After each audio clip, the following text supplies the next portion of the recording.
Praise the lord. యేసుక్రీస్తు నామములో మీ అందరికీ శుభములు తెలియపరుస్తున్నాను. మీరందరూ బాగున్నారా? దేవుడి కృపను బట్టి మీరు బాగుండాలని దేవుని సన్నిధిలో ప్రార్థన చేస్తున్నాను. దేవుని బిడ్డలారా, దేవుని యొక్క గాయపడిన హస్తం ఈరోజు మీ మీద ఉండటం చూస్తున్నాను. మీ ఇంట్లో ఎవరైనా అనారోగ్యంతో బలహీనతో ఉంటే దేవుడు వారిని స్వస్థపరచబోతున్నాడు. ఇర్మియా గ్రంథం 33:6 ద్వారా అద్భుతమైన స్వస్థత కలగబోతున్నాయి. అంతేకాదు, మీ బిజినెస్లో కానీ, మీ చదువులో కానీ, మీ ఉద్యోగంలో కానీ ఎటువంటి ఆశీర్వాదం మీరు చూడకపోతే ఈ రోజుని మీరు చూడబోతున్నారని ప్రభు చెబుతున్నాడు. సేవకులైన మీరు సేవలో ఫలభరితం లేదని మీరు బాధపడితే ఈ రోజుని ఫలభరితమైన జీవితాన్ని మీరు చూడబోతున్నారు. మీలో ఎవరికైనా సంతానం లేకపోతే దేవుడు సంతాన వృత్తి కలుగ చేయబోతున్నాడు. గర్భఫలం తెరవబోతున్నాడు. వివాహం కాని వాళ్ళకు వివాహం జరగబోతున్నాయి. అంతేకాదు, మీ కుటుంబంలో ఏది లేదో దాన్ని దేవుడు ప్రసాదించబోతున్నాడు. దేవునికి అసాధారణమైన అద్భుతమైన కార్యాన్ని మీరు చూసి సంతోషించే దినాలు దగ్గరకు వచ్చిందని పరిశుద్ధాత్మ దేవుడు మాట్లాడుతున్నాడు. ఈరోజు దేవుని బిడ్డలారా, గడిచిన కొన్ని రోజులుగా దగ్గర 9 రోజులను బట్టి నేను త్రోవ పక్కన ఉన్న గుడ్డివాడు ఎలాగ స్వస్థత పొందుకున్నాడో అనేక అంశాల గురించి మాట్లాడుకుంటూ రావటం జరిగింది. మత్తయి సువార్త 20:29 నుండి 34 వచనాల్లో ఉన్న ప్రత్యేకమైన కార్యాల గురించి మీతో మాట్లాడటం జరిగింది. దీంట్లో ప్రధానమైనది ఏంటంటే దేవుని యొక్క పిలుపు. బైబిల్ చెప్తుంది, మత్తయి సువార్త 20:32 వచనంలో దేవుడు ఆగి వారిని పిలిచాడంట. దేవుని యొక్క పిలిపే వారి జీవితాన్ని తలక్రిందగా మార్చేసింది. వాళ్ళ ఒక చరిత్రను మార్చేసింది. వారు ఒక త్రోవను మార్చేసింది.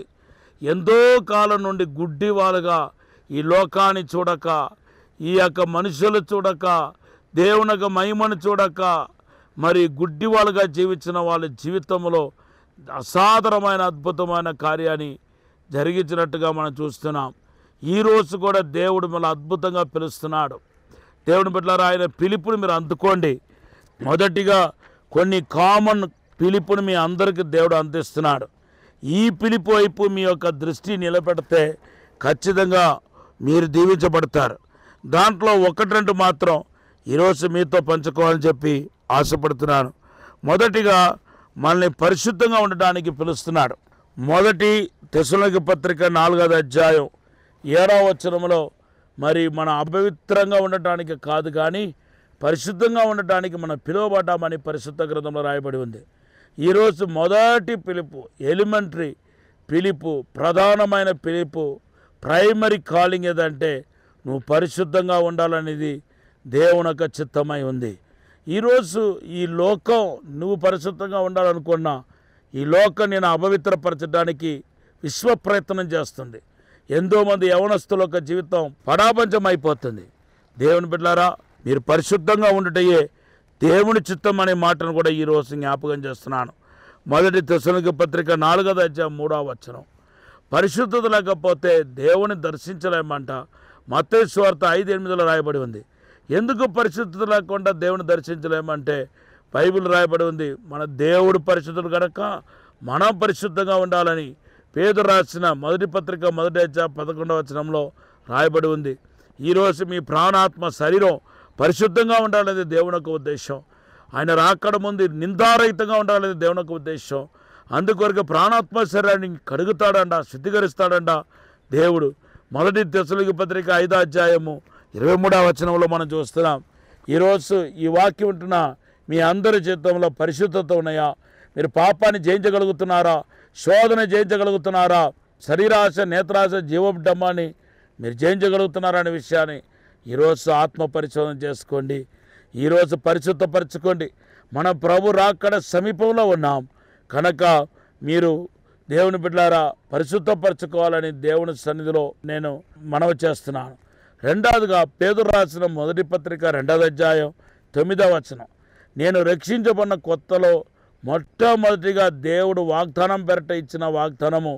పేతురు రాసిన మొదటి పత్రిక 2:9, ఆయన పుణ్య కార్యాన్ని ప్రకటించడానికి మనం పిలువబడి ఉన్నామంట. దేవుని బిడ్డలారా, యేసుక్రీస్తు యొక్క పుణ్య కార్యాన్ని చేయటానికి మనం పిలువబడి ఉన్నామనే విషయాన్ని ఈరోజు జ్ఞాపకం చేస్తున్నాను. మిమ్మల్ని దేవుడు అందరికీ ప్రత్యేక పిలుపు అంటూ ఒకటి ఉంది. అది కాకపోయినా మీ అందరికీ దేవుని యొక్క పిలుపు ఉంది, దాన్ని మర్చిపోవద్దు. అందుకొరకు సర్వ సృష్టికి వెళ్ళి సువార్త చెప్పమని తన యందు విశ్వాసం ఉంచిన వారి గురించే చెప్పాడు. కాబట్టి మీరు సమయం దొరికినప్పుడల్లా మీరు దేవుని యొక్క సువార్తను ప్రకటించాలి. సువార్త ప్రకటించకపోతే అయ్యో నాకు శ్రమ అంటున్నాడు. నిజమే, ఎవరైతే శ్రమ అనుభవిస్తున్నారో బాధపడుతున్నారో ఒకటి జ్ఞాపకం చేసుకోండి, మీరు సువార్త ప్రకటించలేదేమో, సువార్త ప్రకటించడానికి అవకాశం ఉండి కూడా మీరు సువార్త ప్రకటించలేదేమో, అందుకొరకు రకరకాల సమస్యలతో శోధనతో సతమతమైపోతున్నారనే విషయాన్ని ఈరోజు మీకు జ్ఞాపకం చేస్తున్నాను. మూడవదిగా దేవుని బిడ్డలారా, తల్లి గర్భంలోనే ప్రత్యేకపరుచుకొని దేవుడు మనల్ని సేవకి పిలుస్తున్నాడు, సంపూర్ణ సేవకి పిలుస్తున్నాడు. ఇర్మియా గ్రంథం 1:5 అలాగే గలతీ పత్రిక 1:4-5 మనం చూస్తే దేవుడు ప్రత్యేకమైన సేవకి మనల్ని పిలుస్తున్నాడు. మార్కు సువార్త 3:13 తన ఇష్టమైన వారిని దేవుడు పిలిచినట్టుగా మన పరిశుద్ధ గ్రంథంలో మనం చూస్తున్నాం. ఎందుకు ఇష్టమైన వారు పిలిచాడు? దెయ్యాలు వెళ్ళగొట్టడానికి, రోగులను బాగు చేయడానికి ఆయన పిలిచినట్టుగా మన పరిశుద్ధ గ్రంథంలో చూస్తున్నాం. దేవుని బిడ్డలారా, ఈరోజు ఈ వాక్యం ఉంటున్న మీ జీవితంలో ప్రత్యేకమైన పిలుపు ఉందనే విషయాన్ని మీరు మర్చిపోవద్దు. ఎఫెసీ పత్రిక 4:11 5 ప్రాముఖ్యమైన పిలుపును మనం చూస్తున్నాం. అపోస్తలుగాను, ప్రవక్తలుగాను, కాపరిగాను, స్వార్థికులుగాను, బోధకులుగాను దేవుడు పిలుస్తున్నాడు. ఈ యొక్క పిలుపును మీ జీవితంలో మీరు అంగీకరించాలి. కొంతమంది దేవుడు పిలిచినప్పుడు వాళ్ళ పిలుపును తిరస్కరించే వాళ్ళు ఉన్నారు. మన సహోదరులు ప్రేమించడానికి కోసం మన పిలువబడి ఉన్నాం, కానీ దీన్ని కూడా మర్చిపోయే వాళ్ళు చాలామంది ఉన్నారు. ఈరోజు మీ పిలుపును అందుకొని దేవుని పని కోసం మీరు సిద్ధపడాలి. పిలుపు అన్నింటిలో ప్రధానమైన పిలుపు ఏంటంటే ఆయనతో పాటు ఉండటం. మార్కు సువార్త 3:13 చూడండి, పేతురుని యోగాన్ని మరి ప్రార్థన చేయడానికి రూపాంతర కొండకి ప్రభు తీసుకెళ్ళాడు. సపరేట్ వాళ్ళ ప్రత్యేకమైన పిలుపు. యేసు ప్రభుతో పాటు ప్రార్థన చేస్తారంట. లూకా సువార్త 9:24 రాయబడి ఉంది. అప్పుడు రూపాంతరం చెందాడు. అలాగే గెత్సేమనీలో యేసు ప్రభు ప్రత్యేకంగా పేతురు, యోగాను, యాకోబులను దేవుడు తీసుకెళ్ళాడు. అక్కడ దేవుని బిడ్డలారా ఎన్నిసార్లు సమస్యల పైన లేవనెత్త పడుతున్నారు, ఎందుకంటే వాళ్ళకు ప్రత్యేకమైన పిలుపు ఉంది. ఈరోజు ఆ పిలుపు మీకు కూడా వస్తున్నాయి. మీరు దేవుని కోసం మండిచు ప్రకాశించాలి. మోసేని పిలిచిన దేవుడు, అబ్రహామును పిలిచిన దేవుడు నిన్ను కూడా పిలుస్తున్నాడు. దేవుని కోసం గట్టిగా నిలబడాలి, ఆయన మహిమను చాటాలని మనవి చేస్తూ నా మాట ముగిస్తున్నాను. పరిశుద్ధము నమ్మకమైన పరలోక తండ్రి, నీకు వందనాలు, స్తోత్రాలు ప్రభా. మమ్మల్ని క్షమించి, మన్నించి, పరిశుద్ధపరిచి, శుద్ధీకరించి అసాధారణమైన అద్భుతమైన కార్యం జరిగించండి ప్రభా. నీ శ్రేష్టమైన పిలుపును అందుకొని ముందుకు వెళ్ళే కృప దయచేయమని యేసు నామములో అడిగి వేడుకుంటున్నాము తండ్రి, ఆమేన్. God bless you. దేవుడు మనందరినీ దీవించనగాక, దేవుడు వర్ధల చేయనగాక. ద్వితీయోపదేశకాండం 28 అధ్యాయం 12, 13, 14 వాగ్దానం చేస్తున్నాడు. God bless you.